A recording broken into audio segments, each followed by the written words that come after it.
ایک بھائی نے پوچھا ہے کہ ڈاکٹرز کہتے ہیں کہ مصافحہ کرنے کی وجہ سے کورونا وائرس منتقل ہو سکتا ہے دوسروں تک، تو کیا مصافحہ کرنے سے بچنا چاہیے؟ اور اگر مصافحہ کرنے سے بچتے ہیں تو اس کی شرعی حیثیت کیا ہوگی؟ دیکھیں، ہمارا دین نہایت ہی ماڈرن ہے اور اپ ٹو ڈیٹ ہے، زندگی کے ہر مرحلے میں ہماری رہنمائی کرتا ہے۔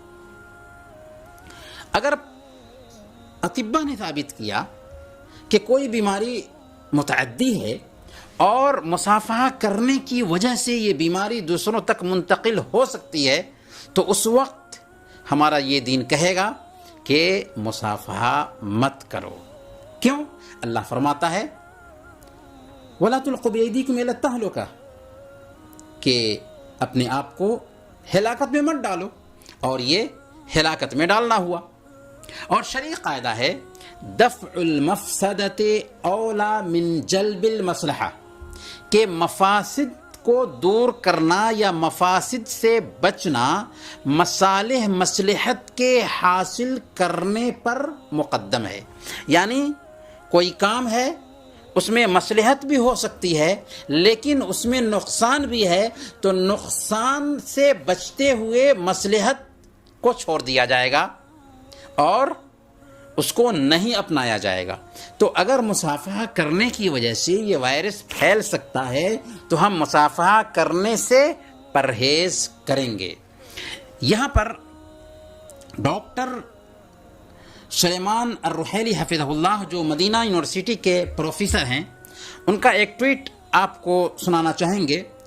ڈاکٹر سلیمان الرحیلی حفظہ اللہ نے ٹویٹ کیا تھا کہ اسلام میں سلام زبان سے کرنا ہے اور مصافحہ کرنا احسان کہلاتا ہے، یعنی انتہائی اخلاص اور محبت کی دلیل ہے۔